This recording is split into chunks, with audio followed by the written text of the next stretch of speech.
네, YTN 뉴스와이드 이어갑니다. 휴일인 오늘도 여야의 공천 작업이 활발하게 진행됐습니다. 국민의힘은 수도권과 충청 등 19개 지역의 경선 결과를 발표했고요. 민주당은 단수 공천을 비롯해서 21개 지역 공천 결과를 내놨는데요. 네, 자 양당 공천 결과 분위기 한번 분석해 보겠습니다.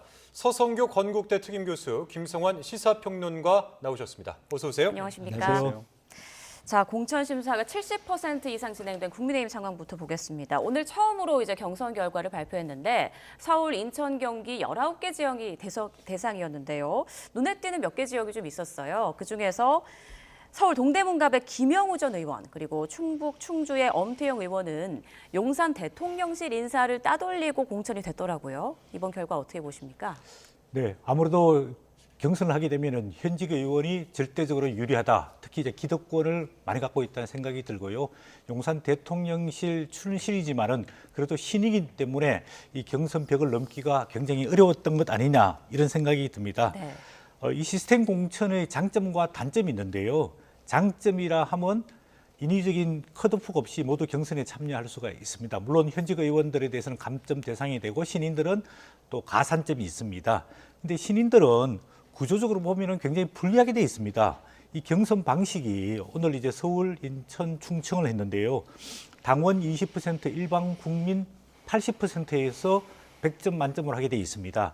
그런데 역선택을 방지하기 위해서 국민의힘 지지자들과 그 지지 정당 없음, 즉 무당청을 대상으로 해서 여론조사를 하기 때문에 아무래도 국민의힘 지지자들이 일반 국민에 많이 포함되기 때문에 현직 의원이 절대적으로 유리할 수밖에 없습니다. 네. 아까 말씀하신 대로 서울의 동대문 갑 지역의 김영우 의원, 포천에서 삼선 의원 하다가 동대문 갑으로 지역을 옮겼음에도 불구하고 그 지명도라든지 지지 기반이 있는 거거든요. 그런데 대통령실 출신인 33세의 여명 행정관이 이 벽을 넘기가 굉장히 어려웠을지 않을까 이런 생각이 들고요. 또 그다음에 충북 제천 단양에도 엄태영 현직 초선이지만은 그 전에 제천시장을 2번 했기 때문에 지역적 기반이 굉장히 강하다고 봐야 됩니다. 여기에도 45세인 대통령실 행정관 출신인 최종우 후보가 경선을 했는데 아무래도 이 벽을 넘기가 어려웠지 않을까 이런 생각이 들고요. 또 충북 충주에도 이종배 현역 의원 3선입니다. 충주 시장까지 했던 분입니다. 지역적 기반이 굉장히 강하다고 볼 수 있겠죠. 여기에 39살의 대통령실 행정관 출신인 이동석 씨가 경쟁을 했는데 물론 삼선 지역구 출마에 대해서는 뭐 감점 15%가 있습니다. 그런데 이게 이제 대통령실 청년들이 보면은 여성이라든지 청년이라든지 신인 가산점이 있음에도 불구하고 이 경선 방식을 보면은 신인이 굉장히 극복할 벽이 높다. 이런 한계를 느끼게 됩니다. 그 서울 양천갑 같은 경우는 비대위원인 구자룡 변호사 그리고 비례 현역인 조수진 의원이 한 번 더 경선을 하게 됐어요. 예, 경선이 3자 이상 경선을 할 경우에 50%를 넘지 못하면은 1등, 2등 두 사람이 결선을 하게 돼 있습니다. 서울의 양천갑 지역은 국민의힘이 절대적으로 유리한 지역입니다. 그래서 비례대표를 하고 있는 조수진 의원과 전 의원인 정미경 의원, 즉 여성 전 현직 의원 간의 경쟁이 굉장히 치열했는데 막판에 구자룡 비대위원이 뛰어들면서 약간 구도의 변화가 있어서 정미경 전 의원이 탈락을 하고 조수진 현 비례대표 의원과 구자룡 비대위원이 결선 투표를 하게 될 것 같습니다. 네, 지금 현역 의원으로는 처음으로 비례대표 이태규 의원이 경기 여주 양평에서 경선을 탈락을 했고요. 지역구 현역 의원은 모두 본선 진출을 확정지었습니다. 지금 국민의힘 공관위가 경선 전 과정을 후보 측에 이제 공개하겠다 이렇게 밝히면서 탈락자들의 반발이 좀 덜하지 않을까 뭐 이런 얘기도 나오는데 공천 결과 좀 어떻게 보고 계십니까? 글쎄요, 관련 자료를 어디까지 보여줄지 잘 모르겠어요. 완전히 다 공개하라 그러면 아마 제가 볼 땐 공개 못할 것 같은데요. 어찌됐든 지금 이제 앞서 말씀하셨던 것처럼 대통령실 용산 참모들이 가서 이제 경선을 붙은 지역이라 하더라도 대통령실에서 사실 챙겨줄 사람은 저는 따로 있다고 생각하거든요. 행정관을 다 챙겨주기 시작하면 아마 모든 행정관을 다 챙겨줘야 될 걸요. 근데 그거는 아닐 것 같고요.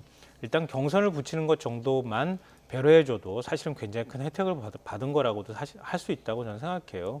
근데 현역 의원하고 대통령실 행정관 인지도가 거의 없는 그 후보들이 같이 붙어가지고 현역 의원을 이긴다는 건 사실 거의 불가능에 가까운 일입니다. 아주 특별한 경우 아니면 불가능하고요. 그렇기 때문에 국민의힘에서 경선을 치른다고 하는 건 어찌 보면 우리 당에서 이렇게 공선하게 공정하게 저 후보를 뽑는 작업을 하고 있습니다. 이걸 보여주는 일종의 그 형식적인 틀로서의 어떤 과시가 아닐까 그런 생각을 좀 하고요. 그렇지 않은 지역 같은 경우에도 사실 좀 문제가 될 만한 지역들은 여전히 있어요. 그러니까 질문은 안 하셨지만 말씀을 드리면은 지금 이태규 의원은 말씀하셨던 것처럼 김성교 의원한테 사실 경선에서 졌단 말이에요. 네. 김성교 의원은 작년 5월에 의원직을 상실했어요. 아마 이런 경우에는 공천을 다시 주기 어려울 거라고 저는 생각하거든요. 왜냐하면 물론 자신과 관련되어 있는 혐의에 대해서는 후원금을 불법으로 모집했다고 하는 건데 그 김성교 전 의원은 그때 무죄 판결을 받았지만 회계 책임자가 1,000만 원 이상의 벌금형을 선고받았어요. 예. 그것 때문에 회계 책임자의 경우에는 의원까지 같이 의원직을 상실하게 되거든요. 또 어찌 됐든 간에 회계 책임자에 대해서 물었다는 얘기는 국회의원의 책임도 물었다는 얘기나 되는 거란 말이에요. 근데 1년도 지금 채 되지 않은 상태에서 경선을 붙이고 그 논란의 인물이 다시 또 당내 후보가 된다는 건 이건 국민의힘이 과연 도덕적인 잣대가 있느냐 이렇게 또 지적을 받을 수밖에 없을 것 같고요. 정우택 의원은 지금 6선 도전이 되거든요.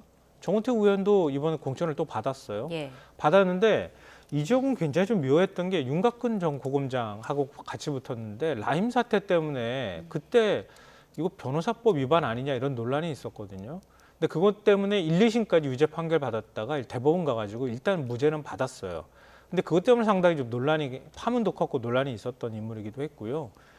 최근엔 정우택 그 의원이 현금을 받는 장면이 CCTV가 공개가 돼서 굉장히 지역사회에서 큰 파문이 일고 뭐 사실 한 방송사에서 보도를 하기도 했었거든요.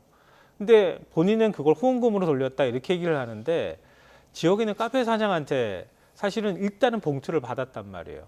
그리고 그 카페에서 회식도 했었고 그러니까 그리고 봉투도 한 번이 아니라 여러 차례 건넸다 이렇게 카페 쪽에서는 얘기를 하고 있는데 그걸 다 후원금을 처리했다 하더라도 이렇게 5선씩이나 되는 다선 의원이 카페 사장의 민원이 있다고 해서 봉투까지 일단 받는 장면이 나온 걸 이거를 도덕성의 잣대로 검증했다고 볼 수 있겠는가. 이것도 국민의힘의 도덕성 검증 잣대가 뭐냐 이런 문제가 저는 제기될 수밖에 없는 상황이라고 생각합니다. 네, 김성교 전 의원이나 정우택 의원과 관련해서 좀 문제 제기를 해주셨는데 여기에 대해서는 어떻게 생각하세요?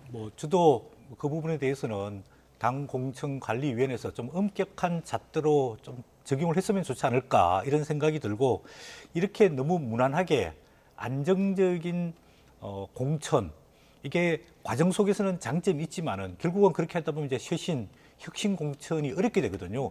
그러면 결국은 이제 공천이 다 끝나고 3월 중순부터 여당과 야당의 대결 구도가 형성될 때 과연 중도표심이 어느 쪽을 지지해 줄 것이냐. 특히 서울과 경기, 인천, 수도권에서는 중도표심이 결국은 이제 성패를 좌우하는데 이렇게 충청, 그다음에 영남 이런 데서 안정적인 현역 의원을 공천하는 경우에는 물론 중간에서 잡음이 없겠죠. 왜냐하면 현역이 다 공천을 받게 되니까. 그러나 결국에는 나중에 선거의 승패를 가르는 중도 표심이 어디로 갈 거냐. 예. 이런 측면에 봤을 때는 국민의힘도 마지막에 현역 컷오프 문제와 조금 문제시되는 예. 후보자들에 대한 조금 단호한 조치가 필요하지 않을까 저는 그렇게 생각이 듭니다. 그러니까 뿐만 아니라 이 당무 기여도를 한동훈 위원장과 윤재욱 원내대표가 채점한다는 점에서 뭐 시스템 사천이다.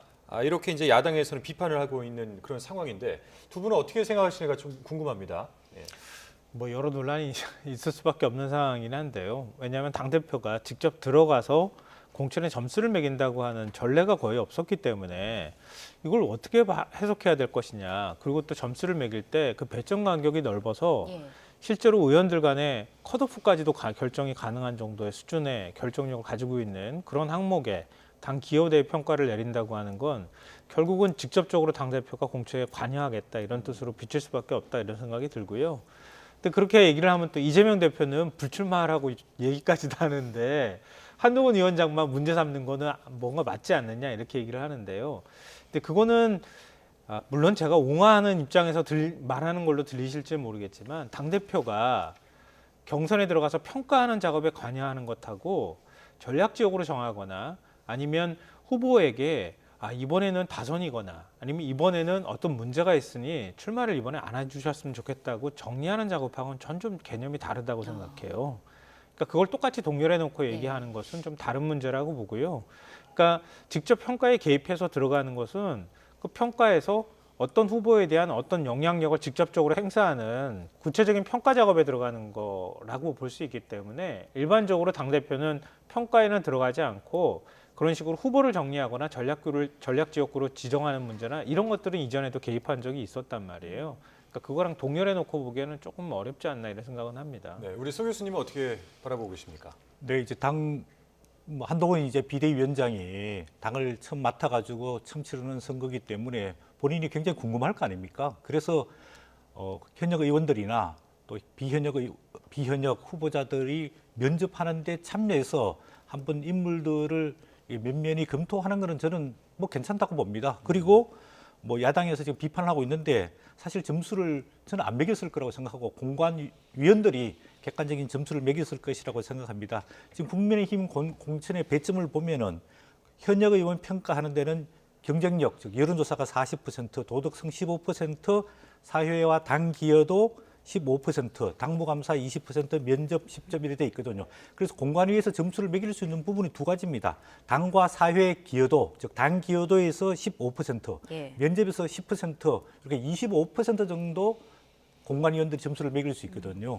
그다음에 비현역의 경우에는 당 기여도가 35%, 면접 10%이기 때문에 약 45% 정도 매길 수 있거든요. 이런 측면에 봤을 때 이런 시스템적으로 이렇게 항목에 따라서 공관위원들이 점수를 매기지 않을까 저는 그렇게 생각하고 있고요. 그다음에 아까 조금 말씀하셨지만 민주당은 이재명 대표가 직접 사천을 여러 번 했단 말이에요.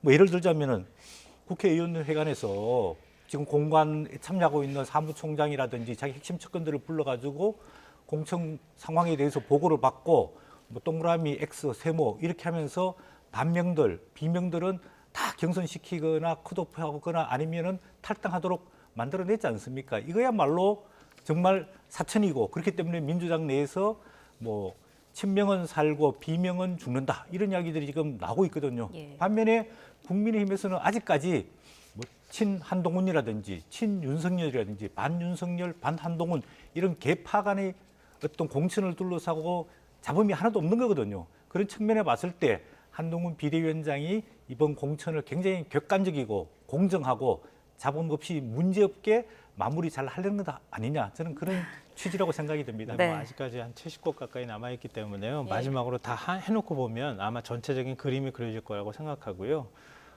그리고 국민의힘 안에 친윤 말고 다른 개가 있나요? 다른 계파가 존재하나요? 제가 볼 때 다른 계파가 거의 없다고 생각이 되거든요. 그렇기 때문에 민주당보다는 덜 시끄러운 거 아닌가 이렇게 생각하고요.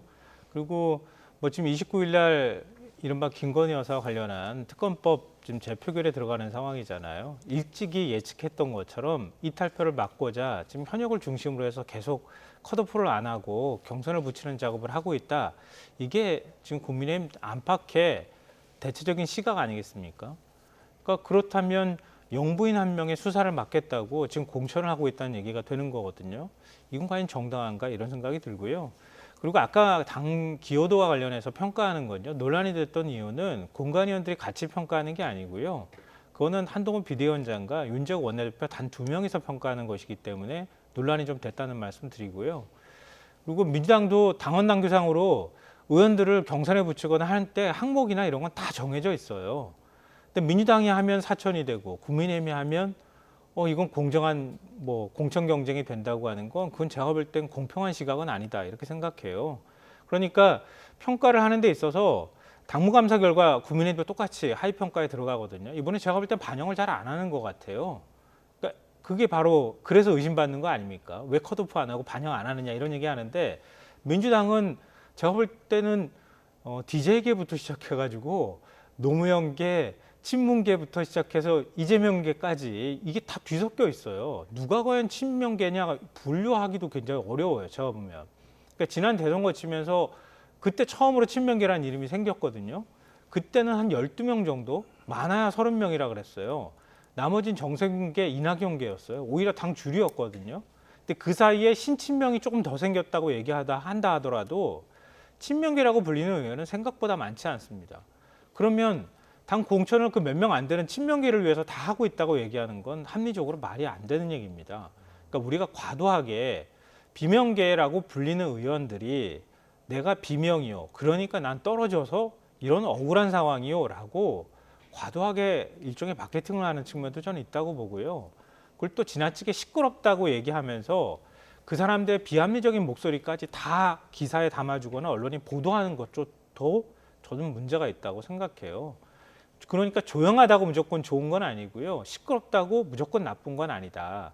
그러니까 나중에 결과를 다 같이 그림을 맞춰놓고 보면 이게 진짜로 제대로 된 공천을 했는지 안 했는지 알 수 있을 거라고 생각합니다. 네, 지금 민주당의 좀 시끄러운 상황을 짚어보려고 했는데 평론가님께서 그 부분에 대해서 너무 좀 부각하는 거 아니냐 말씀하셔서 좀 조심스럽긴 합니다만 민주당 상황 짚어보겠습니다.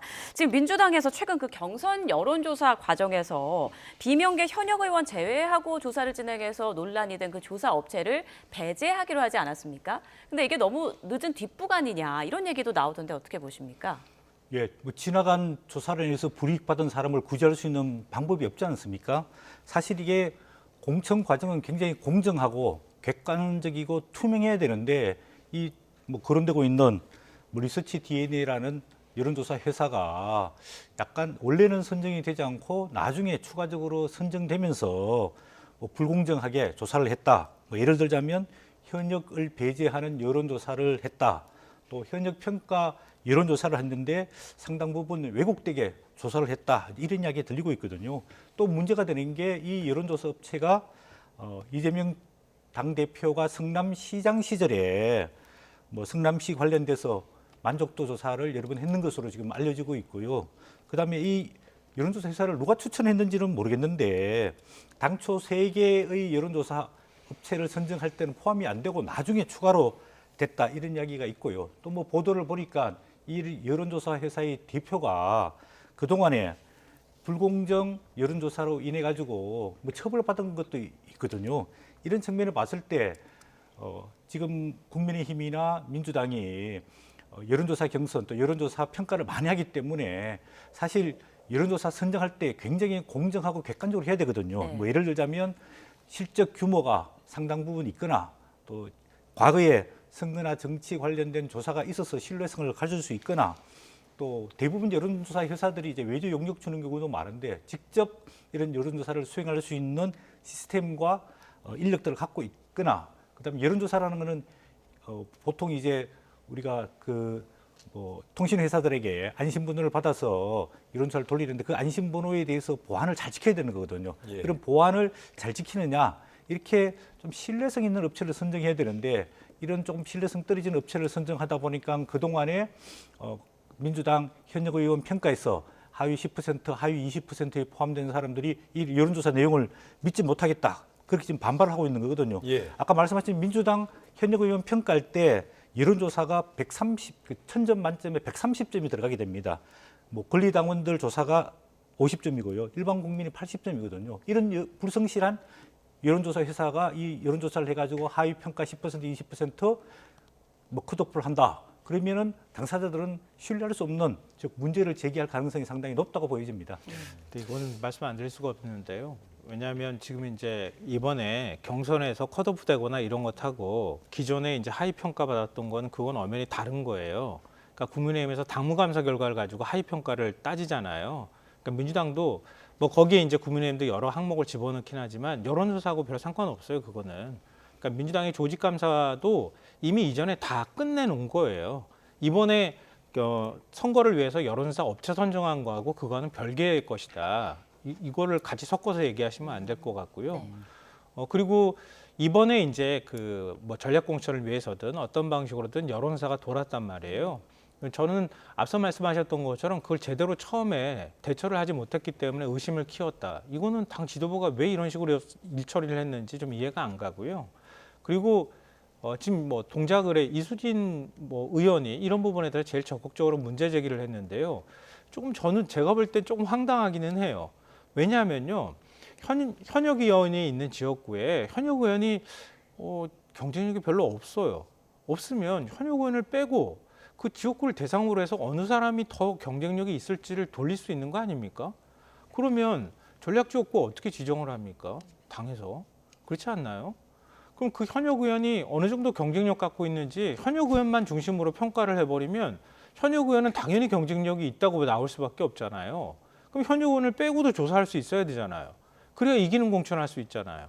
근데 당사자가 자기가 들어가지 않은 여론조사를 하고 그리고 결과적으로 거기를 전략지역구로 지정해서 자기가 공천에서 배제됐다고 지금 탈당까지 했는데요. 이수진 의원의 능력이 어떤지에 대해서 제가 굳이 언급 안 하겠습니다. 그럼 국민들이 많은 부분에서 저는 공감할 거라고 생각하거든요. 그러니까 여론사 업체를 선정하는 데 있어 추가로 들어갔는데 그게 불공정한 선정이었느냐, 그 평가 기준이 평가를 제대로 하지 않은 상태에 들어갔느냐, 아직 여기까지 나오지 않았거든요. 추가로 됐다라는 거에 의심의 목소리가 있는 거고요. 거기에 대해서 당 지도부가 처음에 의혹제가 있을 때 제대로 대처하지 못했다. 그건 저는 인정하고요. 예. 다만 그 이후에 그 여론조사 업체가 예를 들어서 데이터를 조작했다거나 이렇게 하면 논란이 되는 건데 그게 아니라 전략공천이나 경쟁력을 확인하기 위해서 여론사 돌렸다는 게 문제가 되는 것처럼 얘기하는 것은 좀 부당한 비판이라고 생각합니다. 그 여론조사 선정 과정이나 결과에 대해서 좀 지켜봐야 될 것이다. 그리고 이 취지 자체는 좋은 것이다라는 취지로 말씀을 또 해주셨는데 오늘 저녁 그 비공개 최고위원회의에서는 서울 은평 을 경선 문제와 관련해서 공천을 둘러싼 당내 문제들이 또 논의됐는데요. 친명계 현역 강병원 의원이 그러니까 친명 인사 김우영 전 은평구청장과의 경선에 반발을 해서 비명계죠. 자, 비명계 현역 강병원 의원이 친명 인사죠. 그 김우영 전 은평구청장과의 경선에 반발해서 재심을 신청했는데 공천재심위원회가 이를 또 기각한 것으로 전해졌습니다. 이번 결과 좀 어떻게 보시는지 한번 설명을 해주시죠. 근데 이게 홍익표 원내대표가 이건 문제제기했다 그래가지고 더 시끄러워진 거잖아요. 네. 홍익표 원내대표가 당 지도부 아닙니까? 지금 공천에 대해서 당 지도부가 여기에 대해서 이런 한 지역에 대해서 이렇게 문제제기를 하는 게 타당합니까? 지금 그러지 않아도 민주당이 여러 가지 면에서 시끄럽다고 하는 지적을 받고 있는데 이걸 이렇게 바깥으로 파열음이 나가게 하는 것은 지도부로서 저는 무책임한 행동이었다. 기본적으로 그렇게 생각하고요. 그리고 문제 제기한 것도 제가 볼 땐 사리에 잘 맞지 않아요. 왜냐하면요. 지금 강병원 의원이 뭐 친명계인지 비명계인지도 하여튼 왔다 갔다 얘기가 하지만 어찌됐든 비명계로 분류하죠. 그래서 비명계를 잡기 위해서 이른바 친명계로 불리는 원외 인사를 일부러 붙였다고 하는 거잖아요. 그렇게 따지면 국민의힘은 이쪽 그 낙동강 벨트도 그렇고요. 다른 지역에 있는 의원도 마찬가지인데 지역구 조정도 막 하잖아요. 근데 강원 도당위원장이라고 그게 자격이 문제가 된다고 자꾸 문제 제기를 하고 있는데요. 원래 은평구청장을 재선을 해서 2번이나 했어요. 그리고 청와대 그 문재인 정부 시절에 자치발전 비서관까지 지냈던 인물이기도 하고요. 그러니까 은평구에 연고가 없는 사람도 아니란 말이에요. 서울시 정무부시장까지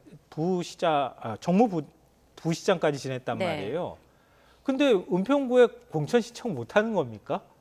하면 안 되는 건가요? 여기에 대해서 서 교수님 그러니까 비명계이기 때문에 지금 예. 친명이라고 분류되는 원외 인사가 비명이 현역으로 있는 지역에 삼선하려고 하는데 그 지역구로 간다고 문제 삼게 된다 그러면요. 예를 들면 지금 용산 참모들이라고 하는 사람들이 현역 의원하고 붙으면 잘했다고 칭찬받고 민주당은 그 원외에 있는 친명계라고 분류되는 인사가 비명계 인사하고 경선이 붙으면 잘못된 겁니까? 잣대가 공평하지 않잖아요. 왜 한쪽은 칭찬하고 한쪽은 왜 비난합니까? 경선은 원래 그런 거잖아요. 기본이 경선이고 내가 친명이라고 일부 분류된다 하더라도 비명계 의원하고 당연히 저는 가서 공정하게 경선하겠습니다. 네. 그걸 왜 잘못됐다고 얘기하는지 저는 이해를 못 하겠고요. 그러니까 홍익표 원내대표가 세간에서는 개인적으로 친한 의원 챙기려고 그랬던 거 아니냐 이런 비난을 받을 수밖에 없다고 저는 생각합니다. 네, 서 교수님 어떻게 생각하세요? 뭐 제가 보기에는 이제 뭐 강병원 의원이 재심 문제 제기를 하니까 뭐 이렇게 조금 검토를 하다가 결국은 기각시킨 걸로 보여지는데 네.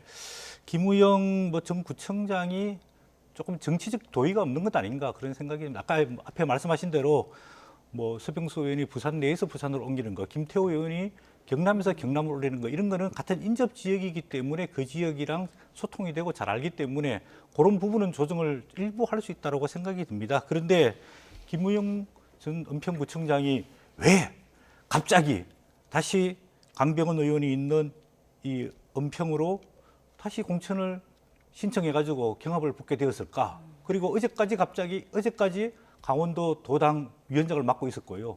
또 그 전에 지방선거 때는 강릉시장을 출마해가지고 떨어지기까지 했잖아요. 그러면은 아무래도 국회의원들이 지역보다는 국민의 전체적인 대표자라고 하지만은 지역 주민에 대한 기본적인 정치적인 도의는 좀 지켜야 되는 것 아니냐 이런 생각이 좀 듭니다. 네. 그래서 제가 보기에는 뭐 양쪽 뭐 이 제기보다는 뭐 일단 민주당에서 뭐 공정하게 경선을 뭐 결정했기 때문에 뭐 강병원 현역 의원과 김우영 전 구청장이 경선을 해서 그 당원들의 50% 일반 유권자들 50% 거기서 선택을 받도록 하는 게 뭐 저는 바람직스럽지 않을까 그런 생각이 듭니다. 민주당은 지나치게 의심받고 국민의힘은 지나치게 관대한 시각으로 우리가 바라보고 있는 것 같다는 생각이 들어서 말씀드리는 건데요. 예를 들면 이른바 용산 참모라고 불리는 사람들이 다 자기 연고에 있는 지역에 가서 경선 붙었습니까? 그건 아니잖아요. 그러니까 각자 내가 이 지역구를 하면 당선 가능성이 있다고 가가지고 붙는단 말이에요. 민주당도 상당수 인사들이 그렇게 해요. 그러니까 비례대표로 있다가 뭐 저쪽 지역구 가가지고 저 의원하고 한번 내가 붙으면 이길 수 있겠구나 이렇게 생각하는데요. 그럼 자기 지역 비례든 아니면 어느 쪽이든 간에 자기가 연고가 있지 않은 곳에 갈 수도 있다는 얘기가 되는 거거든요. 근데 김용우 강원도당위원장은 제가 그쪽으로 가라고 말했던 분이 너무 미안하다 그러면서 저한테 설명을 하는 거예요. 그래서 제가 그쪽으로 강원도로 가서 한번 도전해 보시라고 원래 강원도 쪽이 고향이니까요. 그렇게 했던 것에 대해서 굉장히 미안함을 표현하던데요. 그러니까 원래 은평에 굉장히 연고가 많은 사람이었는데 강원도에 선거가 여러 차례 그동안 치러졌잖아요. 예. 어차피 강병원 의원이 재선까지 했으니까요. 그 사이에 그 지역에서 할 수가 없었으니 강원도 가서 해보시는 게 어떠냐 이렇게 얘기가 됐다가 이번에 기회가 된다고 온 사람인데 아니 강병원은 비명계 의원 강병원 의원하고 붙으면 안 되는 겁니까? 그 저는 합리적으로 이유가 안 된다고 봐요. 근데 예를 들자면 이제 지역을 옮기더라도 뭐 사전에 최소한 총선 한 5, 6개월 전이라든지 이렇게 옮기면 괜찮은데 김우영 전 구청장이 어제까지 강원도 도당 위원장 하다가 사표만 내고 수리도 안 됐는데 갑자기 과거 지역으로 돌아온다. 이런 거는 뭔가 조금 뒤에 석연치 않은 부분이 있지 않을까 이런 생각이 네. 들고요. 이분이 제가 뭐 보도를 보니까 친명 조직인 더민주혁신회의라는 곳에서 위원장을 맡고 있는 것 같은데 아무래도 그쪽의 어떤 뭐 권유라든지 제안 이런 걸 받았기 때문에 이거는 그냥 민주당에서 공정하게 그냥 경선하는 게 바람직하다고 보여집니다. 이거 가지고 토론을 계속할 그게 네, 아닌 것 지금 같은데요. 시간이 다른 예. 이슈들도 많이 네, 다뤄봐야 돼요. 이미 작년 12월에 네. 신청을 했었어요. 그럴 때 지도부에서 강원도당위원장이 이쪽으로 오는 건 좀 그렇지 않습니까? 이렇게 경고를 했다 그래요. 근데 그 지역구 주민들한테 2만 명의 탄원서를 또 받았다 그래요. 그러니까 지금 말씀하시는 것처럼 2월 달에 갑자기 도당위원장 하다가 느닷없이 경선 신청을 하는 게 아니고요. 벌써 몇 개월 전부터 있었던 일이다 이 말씀 드립니다. 네. 자, 지금 민주당이 오늘 7차 공천심사 결과를 발표를 했고요. 비명계로 분류되는 의원들은 지금 경선이 좀 많이 결정되는 모습이고 이번에도 친명계 핵심 인사들이 대거 포함됐다 이런 분석이 좀 나오고 있습니다. 지금 보면 이 결과에 대해서 반발해서 뭐 탈당하는 인사들도 나오고 있고 노웅래 의원은 단식 농성을 하고 있단 말이죠. 앞으로도 이렇게 반발하는 사람들이 많이 나오지 않을까 이런 생각이 드는데 어떻게 예상하세요? 네, 반발이 불가피하다 하더라도 민주당은 저는 물갈이가 일정 부분 이루어져야 한다고 생각합니다. 아마 지지자들뿐만 아니라 국민들도 그렇게 생각하시리라고 봐요. 정치 불신이 심각하다고 우리가 불과 얼마 전까지 계속 얘기를 했었잖아요. 정치 불신의 원인은 국회의원들이 물론 정치가 진영 간 갈등 구도가 좀 더 확연하게 벌어진 측면도 있지만 국회의원이 제대로 된 역할을 하지 못했던 측면도 저는 있다고 생각하거든요. 근데 물갈이를 안 하는 게 문제입니까? 오히려 하는 게 문제입니까? 제가 한번 물어보고 싶어요. 그러니까 물갈이가 있어야 한다 그러면 누구는 자리를 비워줘야 한단 말이에요. 근데 그 자리를 비우는 작업을 하는 것을 무조건 시끄럽기 때문에 안 좋은 거야. 이렇게 인식하는 것은 좀 동의하기가 어렵고요. 노웅래 의원을 왜 지금 컷오프를 했는지에 대해서 제가 굳이 말씀 안 드려도 많은 분들이 아실 거예요. 이수준 의원 제가 말씀드렸던 것처럼 역시 마찬가지입니다. 그러니까 만약에 민주당이 앞으로 공천한다면 시끄러운 목소리가 더 나오더라도 이런 경우에 해당이 되거나 아니면 정말 능력에 문제가 생기거나 이런 부분들이 있다 그러면 더 과감하게 저는 컷오프하거나 전략 지역구로 지정해야 된다고 생각합니다. 그게 국민들의 바람에 전 더 부합하는 일이라고 보고요. 거꾸로 말하면 정치 불신 때문에 여의도 사투리 안 쓰겠다고 그랬던 한동훈 위원장은 멋지게 공천하겠다 그래놓고 컷오프 한 명도 안 하고 있잖아요. 그러면은 왜 국회의원 수 줄이라 그랬고 왜 국회의원 세비 많다고 중위소득에 맞추라고 하고 그렇게 했습니까? 근데 그랬던 국민의힘에서 전혀 물갈이 하지 않는다고 한다면 나중에 가서 공천해놓고 난 다음에 국민들한테 국민의힘은 그냥 안전하게 아니면은 뭐 영부인 때문에 이런 식의 의심을 받고 더 오히려 반발의 목소리가 좀 커질 거라고 생각합니다. 이 개파 갈등의 가장 큰 뇌관으로 꼽히는 임종석 전 비서실장에 대한 공천, 이 이야기도 한번 해보면 좋을 것 같은데, 그 안규백 전략공천관리위원장이 임 전 비서실장 같은 경우에는 중성동갑 외에 다른 지역구 출마가 좀 필요하다 이렇게 얘기를 한 바가 있단 말이죠. 여기에 대해서는 어떻게 보십니까? 예, 뭐 여러 군데 서울 지역에 뭐 출마 지역이 거론되고 있는데 임종석 전 의원이 거부하면서 본인이 좀 고사를 하고 있는 것으로 일단 보여집니다. 이제 친명, 쉽게 말해서 친이재명계와 친문재인계 갈등의 상징적인 사람이 두 사람인데 하나는 임종석 전 비서실장, 또 한 사람은 노영민 전 비서실장인데 노영민 전 비서실장은 충북 청주 상당구에 경선에 참여하기로 결정이 돼 있습니다. 반발 없이. 그런데 임종석 의원은 본인이 원래 국회의원을 했던 서울 중구 성동 갑 지역을 계속 고집하면서 좀 정리가 안 되고 있는데 정리가 좀 늦어지다 보니까 당내 갈등의 소지가 상당히 많거든요. 이렇게 해서 이제 갈등이 심해지니까 당의 원로들이 조금 당이 분열 대립하는 거 아니냐 걱정하면서 좀 통합적인 공천으로 가야 된다. 그래서 예를 들자면 뭐 이해찬 전 의원이 임종석 전 실장을 뭐 중구 성동갑으로 공천하는 게 낫지 않을까, 바람직하지 않을까, 그래서 통합으로 가야 된다. 뭐 이런 메시지를 했는데 아무래도 뭐 나중에 계속해서 돌다가 뭐 이 지역이 아닌 뭐 다른 지역 본인이 희생과 헌신하면서 당을 위해서 조금 수긍하지 않을까 저는 뭐 그런 생각이 들고 그런 생각이 들고 당 지도부와 공관위원회에서는 이미 방침을 제가 보기에 정해놨기 때문에 그 원래 본인이 원하는 대로 가기는 좀 어렵지 않을까 뭐 그런 생각이 들고 보도를 보니까 뭐 지금 동작을 국민의힘의 나경원 전 의원이 공천을 받았는데 뭐 그 지역으로 갔으면 좋겠다. 또는 뭐 송파 갑 지역으로 갔으면 좋겠다 이런 보도들이 나오고 있는데 일단 임종석 전 비서실장은 좀 본인이 거부하고 있는 상황으로 보여집니다. 이르면 내일 결과가 나올 거라고 하니까요. 조금 지켜보면 알 수 있을 것 같습니다. 남은 시간이 얼마 없는데요. 제3지대 얘기를 좀 해봐야겠죠. 개혁신당이 김종인 전 비대위원장을 공천관리위원장으로 역임했는데 앞으로 개혁신당 좀 어떤 변화가 있을 것으로 전망하세요? 글쎄요. 김종인의 정치는 어떤 것인지 제대로 한번 좀 봤으면 좋겠다는 기대를 하게 되는데요. 근데 뭐 이번에는 예전에는 제1야당 그리고 집권당 이렇게 두 당만 왔다 갔다 했던 거잖아요. 제3지대는 사실 이번에 처음에 오는 거거든요. 그러니까 이전처럼 그 좋은 환경에서 선거 승리를 이끄는 것하고는 완전히 다른 개념이 될 것이다 이렇게 생각하거든요. 근데 지금 국민의당하고 그다음에 민주당에 대한 불신의 여론들을 어떻게 개혁신당 쪽으로 끌어낼지, 그걸 또 김종인이란 정치인이 어느 정도 국민의 관심을 끌고 나갈지, 이게 이제 달려있는 과제라고 보는데요. 민주당에서 탈당한 의원들을 어느 정도 받을지 이것도 좀 관심일 것 같고요. 근데 다만 지금 너무 지지율이 낮기 때문에 그만큼 실망한 국민들의 여론이 큰 상황이란 말이에요. 그러니까 김종인 위원장보다 훨씬 능력이 뛰어난 누군가가 온다 하더라도 이 구도를 극복하기는 참 어렵다고 생각해요.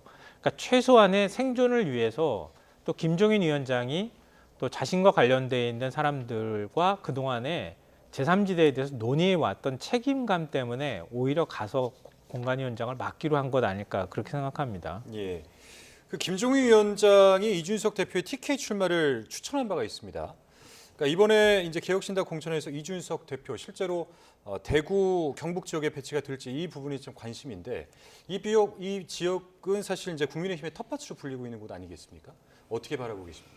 네, 그때 초기에 상황하고 지금 많이 변화됐지 않습니까? 초기에는 개혁신당이 상당 부분 지지도도 있고 또 국민적 기대도 있고 이랬기 때문에 아무래도 이준석 대표가 대구나 경북에 출마해가지고 당대표로서 헌신과 희생을 하면서 좀 리더십을 발휘하게 되면은 개혁신당 지지도도 올릴 수 있고 세력들도 모을 수 있을 거다 생각했는데 지금 국민의힘에서 대구 경북 공천을 하는 거 보면은 굉장히 안정적이고 무난한 공천을 하고 있단 말이에요.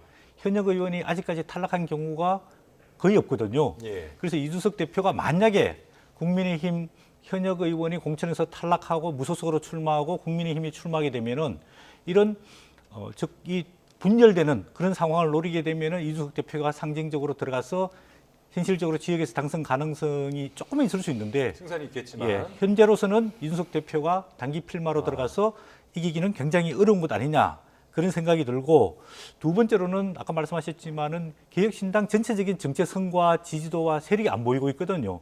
그런 측면에 봤을 때 이준석 대표가 어디로 출마하게 될지 전체 전략을 다시 재구성하는 것 아니냐 이런 생각이 들고 제가 조금 뭐 생각이 들기로는 예. 양향자 의원이 경기도 용인에 출마를 하기로 했지 않습니까? 그리고 아직 현역 의원으로 남아있는 조홍천 의원, 이원호 의원도 경기도 출신이란 말이에요. 그런 측면에 봤을 때 새로운 젊은 세대들이 많이 살고 있는 경기도 지역에 집중적으로 출마를 해가지고 지지도를 좀 획득하는 그런 전략도 좀 생각하고 있지 않을까. 뭐 이런 새로운 컨셉을 고민 중인 것으로 보여집니다. 네, 그 친이낙연계로 분류되는 서른 의원이 하위 10% 통보받고 이제 이재명 대표로 강하게 성토를 했는데 서른 의원이 과연 민주당을 탈당하고 새로운 미래로 갈 것인가 이 부분도 좀 관심이거든요. 하위 10% 넣어주길 기대했던 것 같은데요, 저는. 어쨌든 마음은 이미 떠났던 거 아닙니까? 친이낙연계로 분류가 됐던 인사고요. 이재명 대표 체제와 함께하기 어려울 정도로 그동안에 당내에서 반발의 목소리를 너무 많이 내왔던 인사예요. 근데 사실은 지금 친명 공천을 하고 있고 비명계가 거기에 대해서 뭐 지금 피해를 보고 있는 것처럼 많이 얘기하는데요. 거꾸로 한번 얘기를 하면요. 민주당이 굉장히 위기에 빠졌던 상황이었잖아요.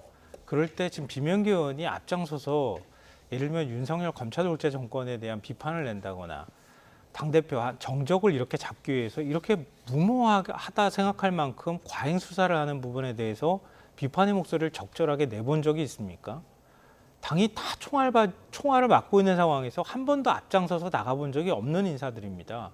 근데 이런 인사들이 지금 서른 의원 6선 도전이에요, 이번에. 후배들한테 자리 한번 물려줄 때 되지 않았나 전 그런 생각도 해요. 근데 이런 의원들이 나는 피해자고 희생자입니다. 이렇게 얘기하고 나는 하위 10%가 아니라고 주장한다고 하면 제가 볼 때는 민주당 지지자뿐만 아니라 국민들한테서도 좀 제대로 된 어떤 반발의 명분을 이해할 수 없게 해줄 거라고 봐요.